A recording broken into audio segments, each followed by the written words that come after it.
If Guilty Gear is known for anything these days, it's the series' penchant for complex, radically different characters you'll never find anywhere else in the genre, and its absurdly polished aesthetic and visuals. The latest entry, Guilty Gear Strive, doubles down particularly on being an aesthetic delight, but it also wants to be known for one more thing: accessibility.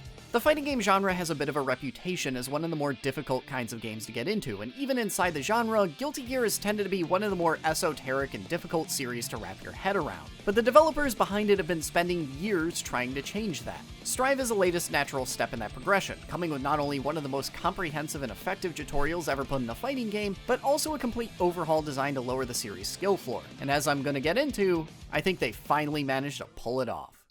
As always, I'm Alex, and this is First 5, where I ask if games worth your time, not your money. I played a game for 5 hours, and I'm gonna tell you if those were 5 hours well spent. And today we're going head-to-head in Guilty Gear Strive.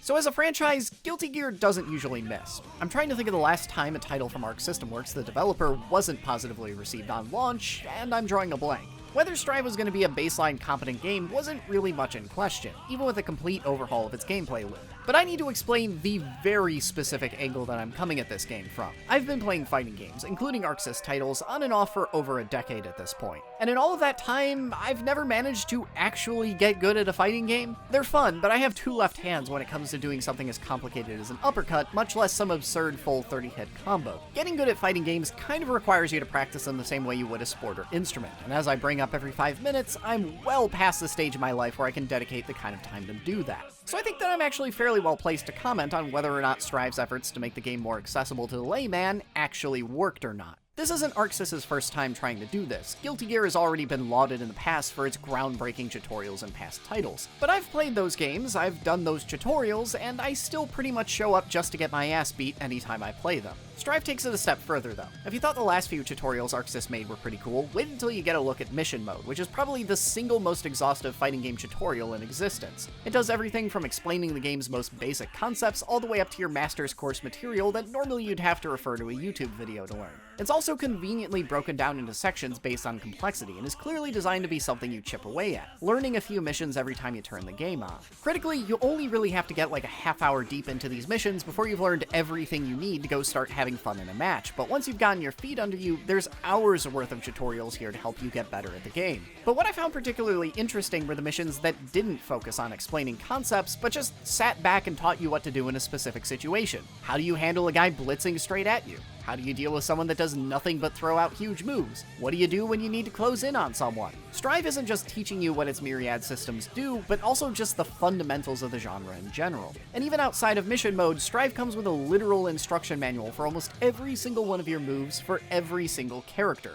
Learning to play Strive is almost like playing the game with a director's commentary running in the background going, "Yes, for this move, we really wanted to make sure this character could always get right up in their opponent's face since that's where they're most effective. And for this move, we really wanted to make sure that you could trick your opponent so that they can never quite guess what you're going to do. And even if they decide to defend, they can never be entirely safe if they just let you wail on them." But Strive wasn't content to just make a massive tutorial. They've also done a lot to make the game more accessible from the actual gameplay side. Combos aren't nearly as complicated, a lot of moves require simpler hand motions to perform, and characters have had their move lists trimmed down. Overall, the changes mean you can screw around with a character for 30 minutes and have a vague idea of what to do, rather than spend 10 hours in training mode drilling combos before you even bother trying to compete. And while I'll admit that I'm no Guilty Gear savant that tracks every finite detail about the series, as a random pleb, it doesn't feel like anything was really lost in the translation either. The basic rhythm of the game still feels the same, and even if the skill floor has been lowered, the skill ceiling is still so high up in the clouds that I can't even see it.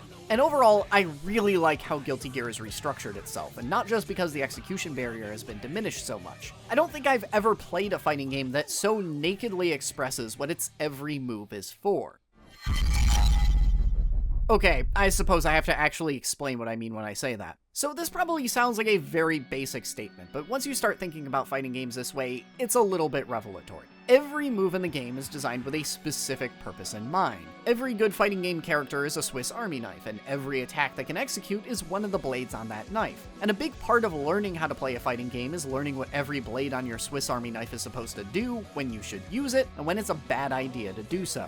But the thing about this analogy is that most fighting games are some ridiculous tactical Swiss Army knife where it isn't remotely apparent what any of its individual components are supposed to do. When you just say all of this out loud, it sounds like the most self-evident thing in the world, but translating that concept to whatever the hell's going on here is a 50-step game of telephone. By the time it gets in the hands of someone who's never picked up a fighting game before, it might as well be a foreign language. And so when you're starting from the opposite side of that translation and just hitting buttons for the first time in your life, that idea doesn't feel remotely intuitive at all. Strive, however, treats this one rule with an almost religious rigidity. Every character in this game has their own wildly different abilities, but they all still have a few common denominators. For example, every character has an anti-air attack that does the exact same thing when you press the exact same buttons. Every character has something called a Gatling, which is your basic 3-hit combo you'll use over and over again. And they're all only minor variations on each other that, here again, use the same 2 buttons no matter who you're playing. Strive has a more rigidly defined internal logic than a lot of other fighting games, even past renditions of the same series, and that makes it a lot easier to understand on a basic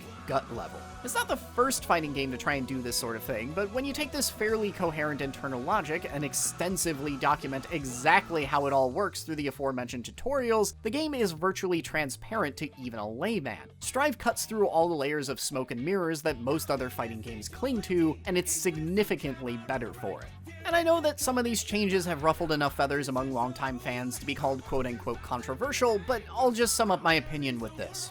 I've played 5 of these damn games. If you include all the other Arc Sys spin-offs that play similarly, you can make that number 10.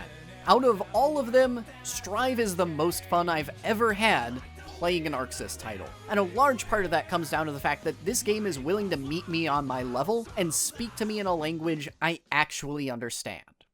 So alright, that was all pretty heavy and a little on the dry side. You guys ready for halftime? Here's something to wake you up again. Let's talk about the other thing Guilty Gear's known for. Presentation.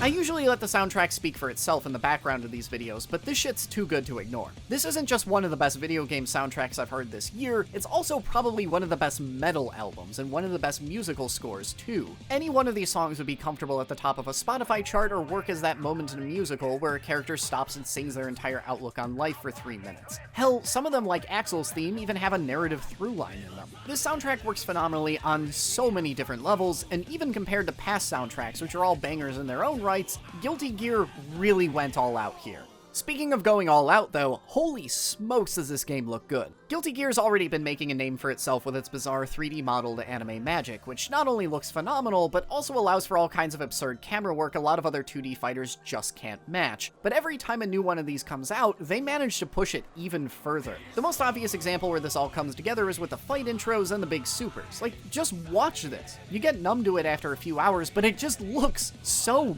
good. So, dare I say it, cinematic?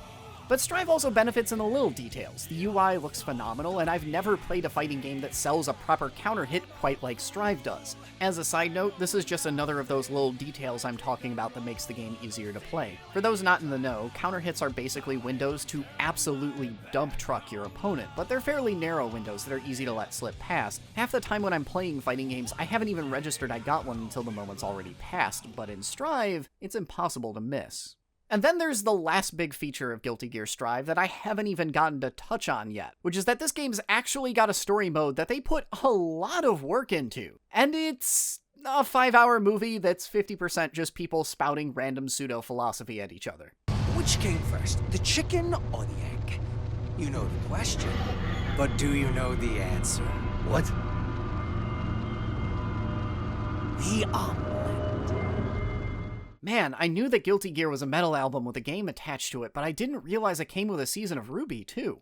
Jokes aside, it's actually a pretty entertaining ride. It's a little bit disappointing that I couldn't take control of the fight scenes like you'd normally expect from a fighting game, but when I see how nice the choreography we got instead is, it kind of becomes a moot point. Story mode's definitely not the reason to buy the game, especially because I've already seen videos on YouTube capturing the thing in its entirety, but it's still worth watching just because of how gosh darn pretty it is, and honestly, the fact that this beast of an animation project even exists in the first place shows just how much love and care went into it. It's a fun bonus if you ever get curious about why all these flame-wielding fashion models are punching each other. But alright, it's time for the big question. What do you get out of 5 hours with Guilty Gear Strive? And there are a lot of different ways you could fill those 5 hours. You could, for example, spend the entirety of that time doing nothing but tutorials. I would strongly recommend against that because there's no way you're going to absorb all that information at once, but if you're new to the game, it wouldn't hurt to spend an hour going through the game's opening set of missions just to see what's possible. And then, of course, there's the story mode clocking in just under 5 hours itself, so if that's what you were eager for, you'll be able to get through it pretty much in an afternoon. And like any other fighting game, there's arcade mode to keep you entertained, but the main course here is the online PvP, and when matches only run a few minutes apiece, you'll be getting plenty of fights in. There are a half dozen different ways to play Strive, but pretty much no matter what you choose to do, you can get a pretty reasonably complete experience in just those first 5 hours. What's far more interesting to me, however, is just how easy the game is to pick up. Unless you're experienced in the genre, the opening few hours of a fighting game can feel a bit overwhelming and like you're just flailing to keep your head above water. But Guilty Gear Strive does a remarkable job making that initial confusing period as short and painless as possible. I doubt it'll be a completely smooth ride for a first-timer, no fighting game really ever is, but I've never just picked up a fighting game and just felt good playing it within an hour or two before.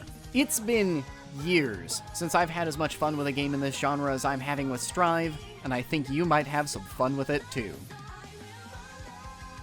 Hey, if you enjoyed this review as much as I enjoyed Guilty Gear Strive, consider supporting me on Patreon. With your generous support, I can start doing all kinds of cool stuff like more in-depth video essays and 5-hour streams where I review games like this in real time. So if any of that sounds cool, please consider becoming a patron today. But I hope you enjoyed this first 5 review. Thanks for watching this far, and I'll see you all next week.